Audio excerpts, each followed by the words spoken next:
Well, I think it's about time, and I just wanted to start up with the webinar.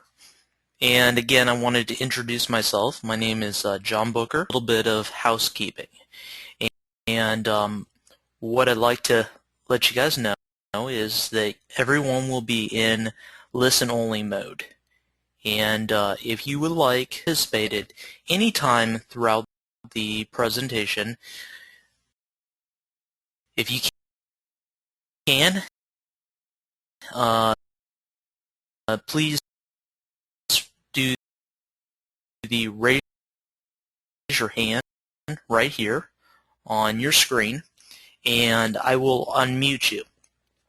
And then if you have any questions whatsoever, you can type it into this box, and we will be able to read you. So, for example, Keith did put you back on mute. All right. Thank you.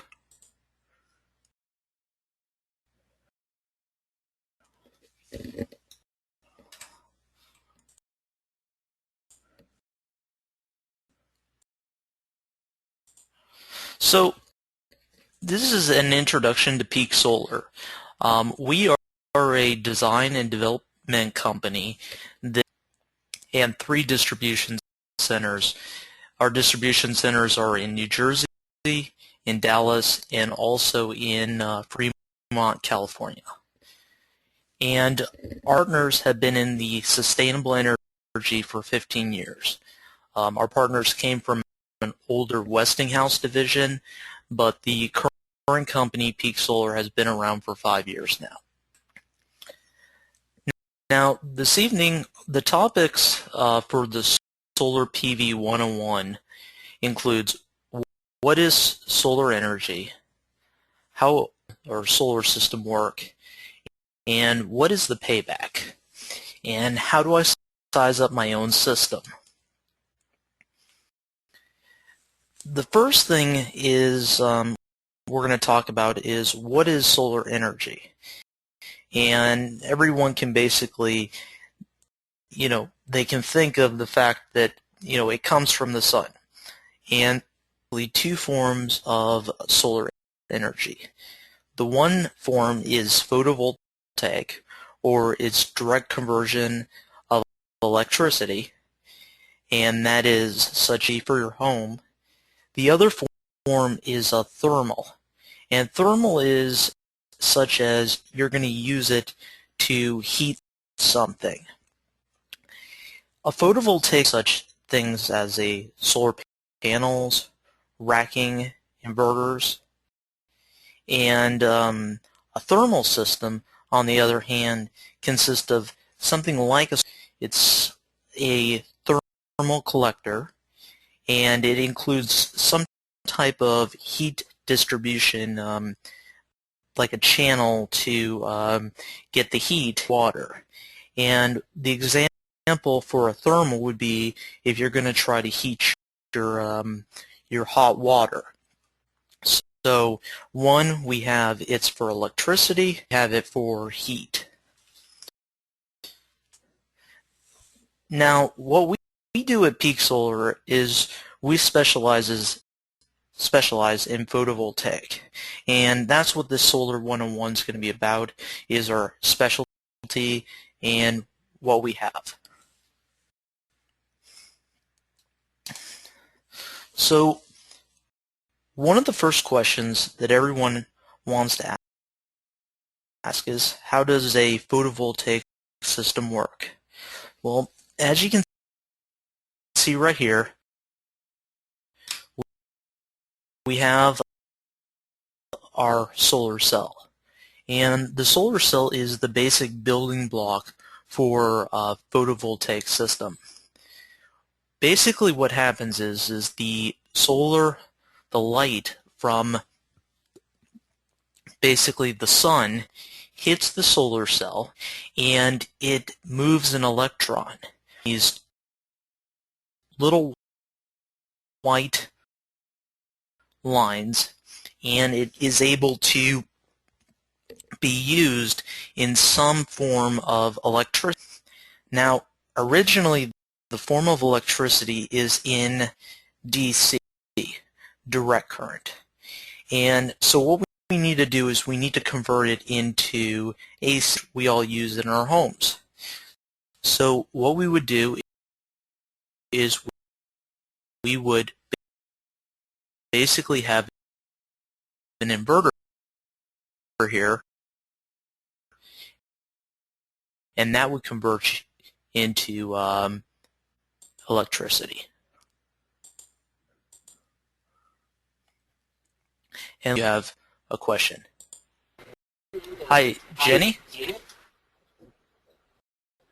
Do you have a question?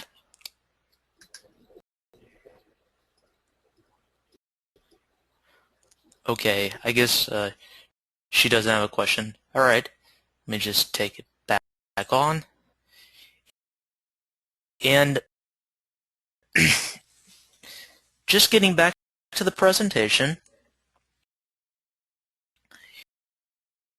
So what would happen is after you convert it from DC into AC, we can now use it at our homes or any other form. Now, right here is an example of a solar home. And as you can see, the power comes in from light here. It would then be converted from DC into AC. After that, you basically would then be able to be used in your house, such as your television, or in your light. And if you're not going to use the energy in your house, then what you can do is the energy could then go out back onto the grid. And what you can do is you can actually, this way you don't have to use batteries or anything else. I see actually Keith has a question. Let me take him off mute really fast. And hi, Keith. Do you have a question? I actually just wrote the question. Can you hear me? Yes. I actually just wrote the question. Now, my understanding is with solar panels, how does it work in terms of, okay, the power is generated from the panel and then it goes into the house, and then from the house it goes into the grid, or does it go like, is my house just connected to the grid and the solar panels connected to the grid, and the two do not meet? And today what we try to do is we design the system so that it's grid tied and it would be hooked up to the grid. And what we're doing, instead of having batteries, 15 years ago we had to use batteries for a solar system. Today we use the grid as the battery source. So during the daytime, you're actually producing a lot of energy when the sun is out. And if you don't have any load in the house, such as your television or your light, well, then what will happen is the energy will then go back onto through your meter, through your breaker panel, into your meter, and back onto the grid. So this way, with the utility company, when you come home, you're taking energy. So you're actually doing debits and credits with the utility company. Did that answer your question, Keith? Is modern day systems, I don't know what it would be called, do they not have batteries anymore? So if I want to do a battery, and a follow-up question would be is, if I wanted to just have it go into the grid, would I save money that way? I still use my house still uses power off the grid, and I just get my credit from the electric company that way. Yeah, I mean, the thing is, it's actually more cost effective to hook up to the grid than it is to actually use batteries. Batteries they're bulky, they only last about, and they actually will produce hydrogen. So the fact is we have we've actually evolved. The whole industry has evolved into hooking to a term called net metering, and that actually is the most efficient way. So I think I answered. Yeah, thank you. Okay, all right, thank you. Let me continue.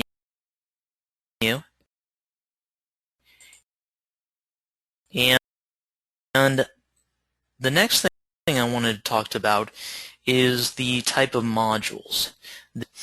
And there's three different types of solar panel modules.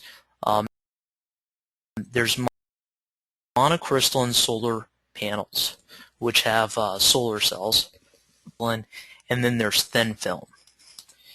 And the difference between a monocrystal in the solar industry, a monocrystalline panel usually has a higher efficiency. It has a higher efficiency cell, a square cell. It's not technically square, it's more roundish. So as you can see over here,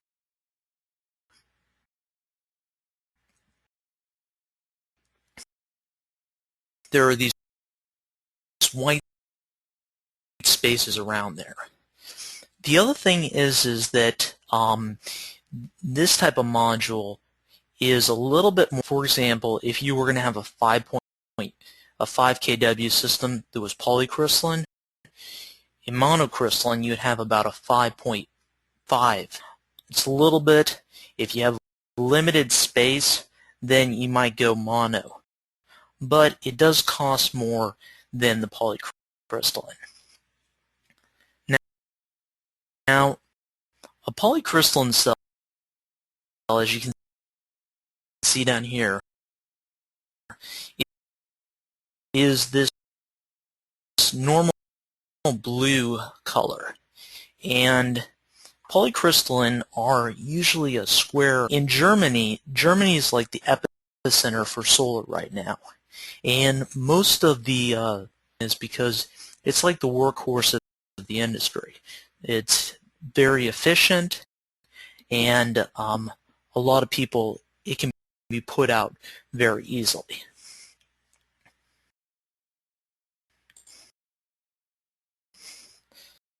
The next thing is that we're going to talk about is the next component, which is the inverters.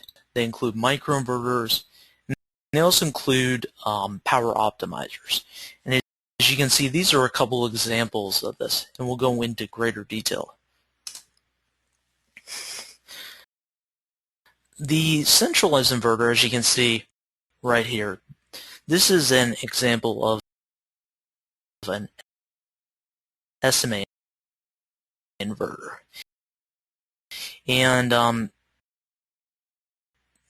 the centralized inverter has been around for about 40 years now. This inverter is the major company for centralized inverters is called SMA. And SMA is actually a German company, and they have 40 years now. And this product here is actually manufactured in Denver, Colorado. The one downfall with the central is that you have to equal the types of strings. So for example, say you have 30 modules that you want to put on a roof. What happens is you have to balance it, such as 3 strings of 10 or some other combination.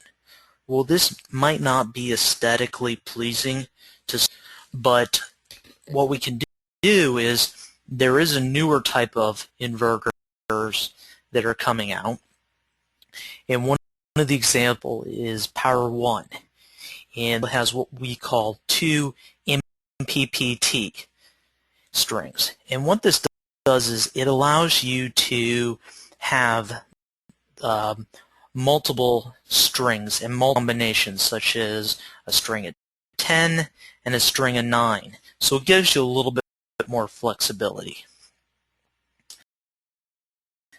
Now, the other product that is just come out in the last 10 years is the microinverters. These are basically, you would put one microinverter, and what you would do with this is it would convert it from DC into AC instantaneously, and then you would run a string, such as a 10 gauge, back to your breaker panel. It's extremely easy to customize, so you can have odd shapes, odd arrays, such as if you wanted 13 panel.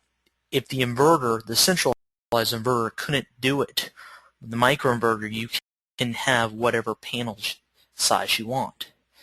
The other thing is that it has more online monitoring software that can go directly into the individual panel.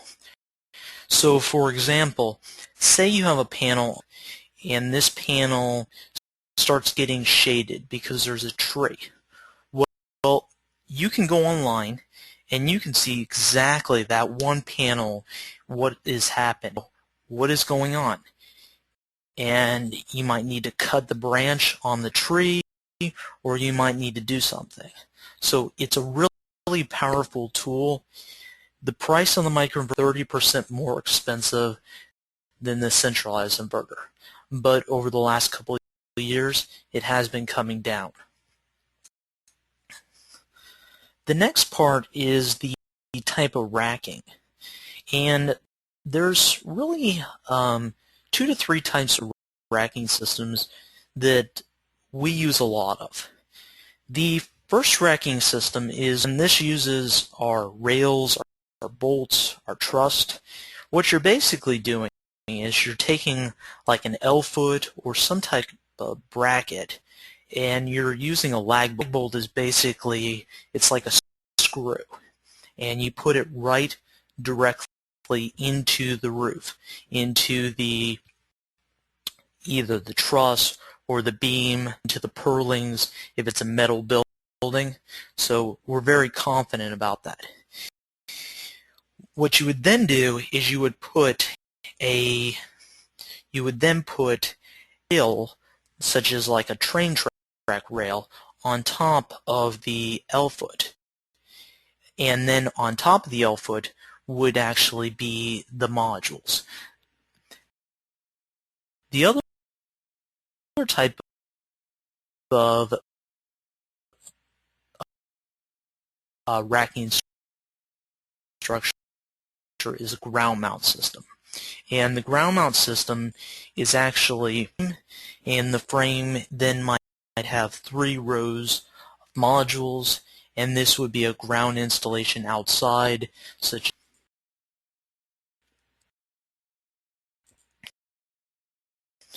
so a lot of times the consumer might want to know is, they might want to know one question. I just want to get back. I have one question here. So, hello? Hi. Is Keith has another question? Oh, I'm sorry. Can you hear me? Yeah. Sorry about that. I just meant to type the question, and I thought you would see it typed. Okay. No, I've seen panels that were designed as like roofing tiles. I was wondering if you could just very briefly get into tiles, solar panels in the tiles.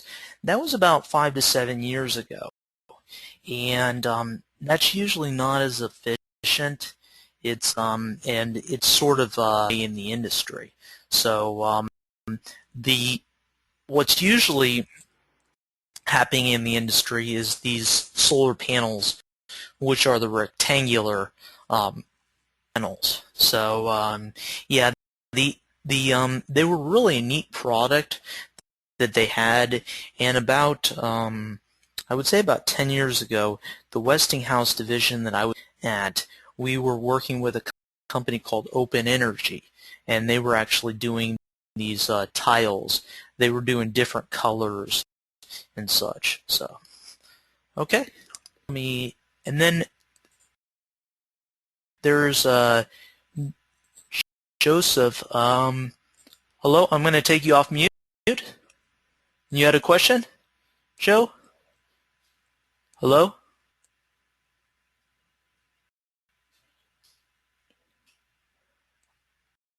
Okay, I guess he's not here.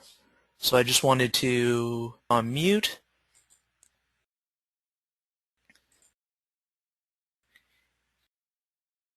And the next question, I think Jenny had a question. Hi, Jenny? Nope. Okay, you don't have a that. Okay. So let me just get back on to picking a manufacturer. Well, there are some pretty good companies. There are not as many as it comes to modules. And for inverters, there's SMA, Power One, Fronius. They're good German companies. Not too many Chinese companies. Picking a module, there are hundreds of thousands of module manufacturers. So what happens is customers just get overwhelmed when they're looking at manufacture. And so when you're starting to do a search for a manufacturer for solar panels, I recommend Tier 1 or Tier 2 manufacturer. And a Tier 1 manufacturer is basically they're brand oriented. Like for example, Nike is a brand. They're well known. Well, in the solar industry, there's a couple of brands. There's Sharp. Sharp produces it. Kyocera, Hyundai, one called Canadian Solar, and also Canadian Solar and Trina. Now, the other manufacturers are and so a Tier 2 manufacturer doesn't have that brand orientation that the Tier 1 has. They don't have as the other. But what they do have that is the same as a Tier 1 is they have a third-party insurance. And third-party insurance is it's basically it's a guarantee for the 25 years. Solar panels have to be warranted for 25 years. And what happens is solar manufacturers are going out of business all the time. When I started in this industry about 7 years ago, BP and Shell were the #1 solar in the industry. Today they're no longer there. So manufacturers are always going and coming. But what I always recommend is ask who third-party warranty that is providing the modules. And is it Lloyd's of London? Lloyd's of London have been around for 300 years. There's Chubb Insurance, which is 100 years. So you want a very good manufacturer that has a good warranty. And then basically most of the modules are either built in Korea, India, Taiwan, China, and the US. Now there have been 2 weeks, so overall prices are a little bit in a flux, but they have been coming down over the last 4 years. Now the other thing is that U.S. panels are about 20% more expensive than the foreign panel. And I think we have another question? Okay. Let me just want to get this question. Keith, you had another question? Keith? Are you there? No, I didn't have a question. No. Okay, I'm sorry. All right. The next thing that everybody, okay, 1 second. We do have a question. Hello? Hello, can you hear me? Jose? Yes, you had a Yes. question? I was trying to ask before, but I didn't have a microphone on my PC, so Okay. I had to dial. Yes, my question, you were talking, so I'm going to go back a little. Yeah. My question is, why are the panels always with a little bit of gapping between the roof and the panel? Isn't it easier for high winds to get under them? Yeah, there's a couple of different things that we want to do. I do recommend you keep it as close to the roof as possible and the air from coming underneath it. Like, for example, in Florida, we have high winds from hurricanes. We designed for 150 winds. I've got a job down in Miami-Dade right now, and I've got to do it for 180 mile an hour winds. So you got to be very careful on that. But sometimes they want to keep a little space underneath it, because what happens is the more heat you have under the panel, the less efficient the solar. So what we try to do is get some coolant underneath there, some airflow, and basically what we're doing is we're producing more energy. If you're in, say, Colorado, and it's a really cloudy, or it's a really sunny but cold day, those panels are going to produce more energy than on an extremely hot day. So, did that answer your question at all, or? Yes, so Okay. for efficiency. For efficiency. So when you're working with a roof, you don't want to be so low, but you want to leave a little bit of space. And what happens is, if we're going to use an L-foot, or if we're going to use some type of standoff, and a standoff is like a little post, we might use that to give it a little bit more air underneath there. One of the things, I'll give you an example, is we do a ton of systems out in California, and they do have some requirements of the specific heights and such, and they want to do that because it produces much electricity with such a hot day. So, okay, I'm going to put you back on mute, and we're going to go to the benefits of solar. And so the benefits of solar, and a lot of people, what they want to do,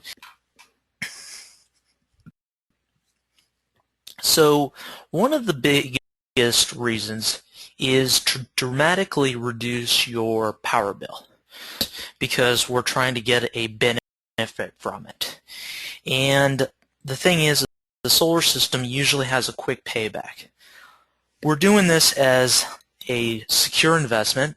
This product has been around for over 60 years, so it's an extremely reliable type of product.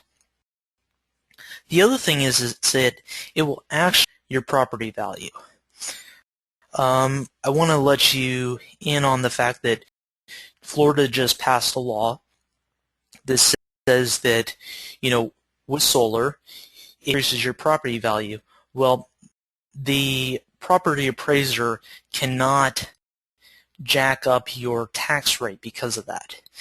And I just got that information from the House, and this just passed a couple months ago in March. So that's an extra benefit that we have in Florida. Now, other parts of the country, they may try to increase the rate and such. Basically, solar reduces your carbon footprint, is socially responsible, and you're reducing your company. I get everyday customers that say they hate their power company. People who have PG&E, they have FP&L, TECO, they might have Southern California Edison. They truly hate their utility companies. The thing is that here our electricity increases by about 3%. In California, it increases about 6 to 7% a year. So you can tell me why they hate their utility company. Well, what we're trying to do is we're looking rate at the current moment. So if you're buying your electric at whatever price you are now, when you buy that system, you're locking it in for the next 25 years. And so when prices are, with inflation, are increasing, you're actually locking it in. Now, the next part is talking a little bit about the financial incentives. There are a number of incentives for solar products. The major one is which is called 1603. And basically every citizen or every off. So say, for example, you have a payroll tax of $7,500. You pay the government. Well, you can take whatever the system costs, 30% of that, and you can get those funds back. That's a tax credit that you can get. The next thing is the state credits, and places like Hawaii, Carolina, New York have different credits. In New Jersey, Pennsylvania, Massachusetts, and Maryland, they have something called an SREC, and an SREC renewable energy credit. It's basically a way to, if you produce so much energy, you get a credit, and then you can sell it back to the utility company. The other thing is a utility rebate. Those are, most utilities have them.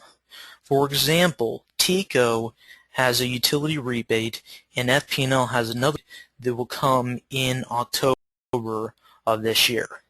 Their rebate is actually $2 a watt.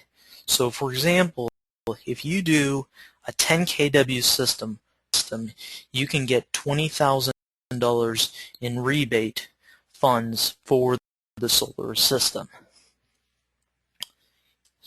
So right here is a typical example of a system in TECO in Tampa Bay. And as you can see from this chart,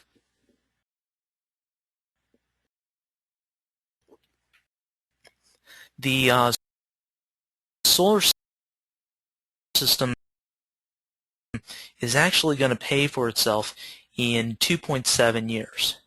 The reason why is actually you're going to have that rebate from the federal government, and you're going to have Duke Energy. This system actually, it's going to have a 38% return on its investment. Its internal rate of return is 38.2, and its net present value is 109,228. So basically, all the cash flow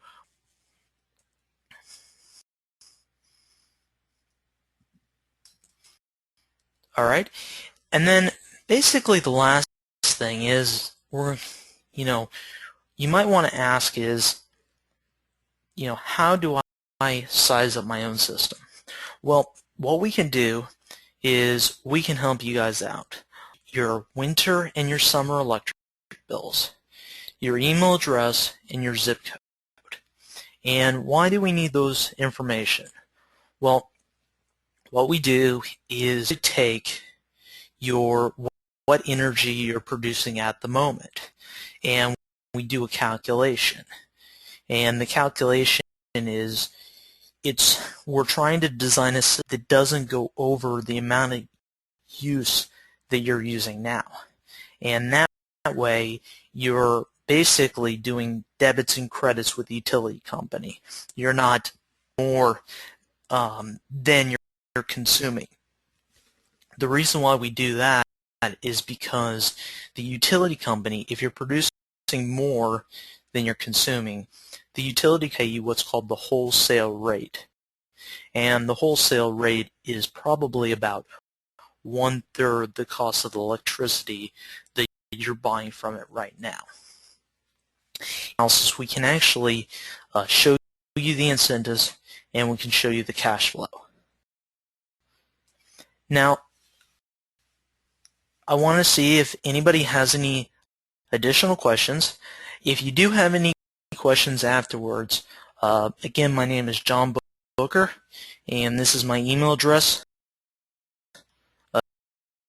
jrbooker@peaksolar.com, or you can give me a call anytime at 1-813-482-4871. Also, we have a web chat right at peaksolar.com on the browser, and you can actually talk to us or talk to any questions. And I appreciate everybody listening in on it. So let me. Muslim? Hi, Muslim. Are you there? Hi, John. Are there any financing options available? And what financing options are available for consumers? Yeah, there are a couple of financing options around the country. So we deal with one company called Think Real Green, and they actually finance solar projects around the country, and they consider it almost like a home, or they design it like that, or in addition to your mortgage. So they designed it in that type of method. In other parts of the country, they have other financing mechanisms such as leases. In California and also Arizona, they're a little bit more lenient about those type of leasing program. The only problem with the leasing program, such as companies such as Solar City, is they will charge. You're not really saving that much money. For example, I had a customer today. He called me up, and Solar City was basically going to save him $20 a month. His electric bill was like $300 a month. So he's getting snowed about saving $20 a month going green. It doesn't make financial sense. You got to look at what makes financial sense, and you got to look at the payback on it. And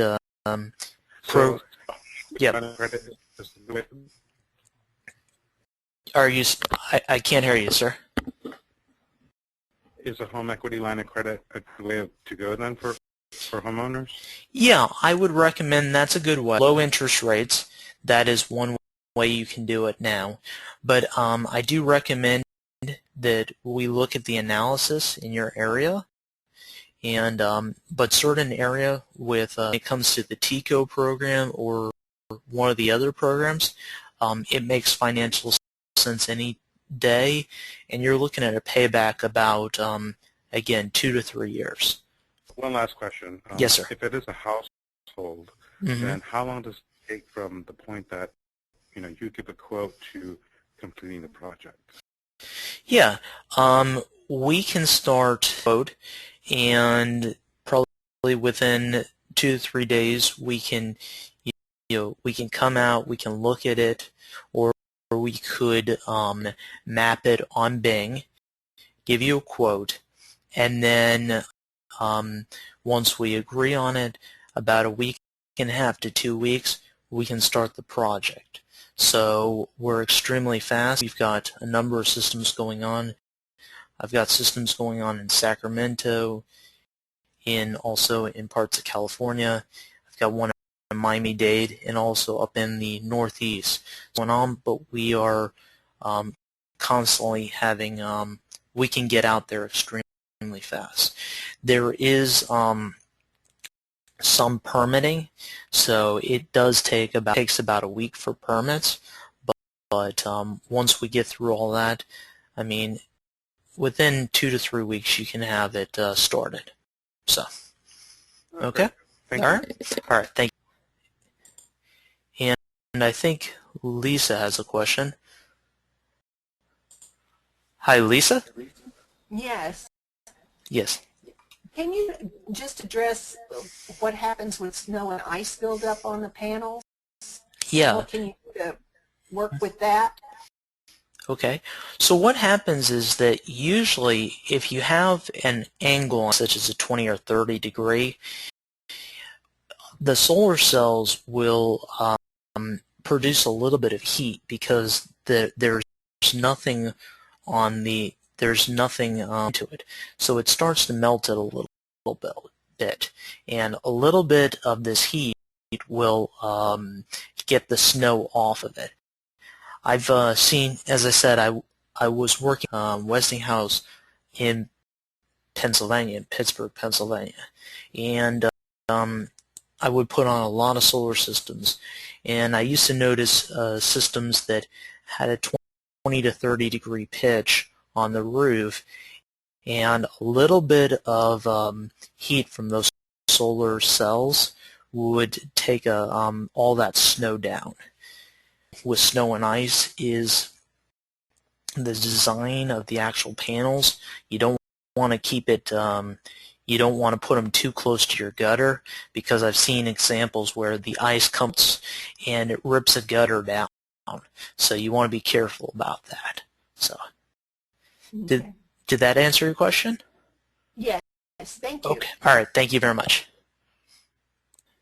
And I have Keith. Keith, you have a question? Hello? No, I do not. Okay. All right. Yeah, I do not have a question. Okay. And Jose, you have a question? Jose? Hello? Hi. Yeah. Hi, do you have a question? Yes. Yeah. I've read somewhere that the price of solar panels is coming down. Mm-hmm. So I figure it's cheaper now to install solar panels than it was before. Yeah, over the last 5 years, prices has come down tremendously. A couple years ago, solar panel prices were at $6, $7, maybe even $8 per watt. And today, the average price in California, which is basically the epicenter for solar, they say that it's about $5.50. And so that's on average. Again, I've heard of instances that are in the $3, and $4 per watt, or even cheaper. I'll give you an example. Another example is a panel that might cost about $400 a couple of years ago might only go for about $150 right now. So the price has come down considerably over the last couple of years, and it is becoming financially viable for a lot of customers. So, What's the current price of a 5 kilowatt systems right now? I mean, I know it depends on many factors, but roughly speaking. Yeah, let me show you guys really fast. I'm going to go out of here, and I'm going to show you our peaksolar.com website. go and take a look.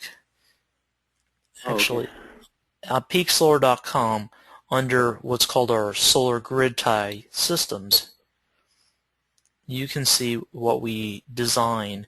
This is a 5 kW kit, and as I said, this system might have cost $20,000 a couple of years ago, and it's coming down tremendously. And the price includes all components, installation. What's it? There it is. This actually does. This one does not include installation, but as a rule of thumb, installers should only charge you between 75 cents and $1.25 per watt. Any installer so you want to be careful, and that's how they're making their money. But this system is basically the solar panels. It includes the centralized inverters and all of the racking. So You say 75 cents per watt, between what and 75 cents? yeah, it's between 75 per watt. So if you have a 5 kW system, you want to get it certified to install. Now, you could also, in certain parts of the country, you could have an electrician or a roofer do the install and install it at a lot cheaper price than a certified installer. So. Yeah, they told me once, I asked here once, and they told me that it needs to be a certified installer because apparently there are a bunch of permits that the county and city needs, and they have to be UL approved, and I don't know how many other things. Which county are you in? Certain parts, there are requirements, but what I can do is I can look up the Hillsborough permitting law, and I can definitely get back to you on that. So, sure. All right. Thank you very much.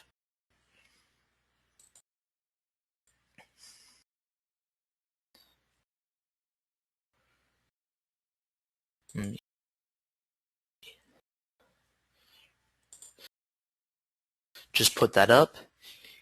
And, well, thank everyone very much for your time.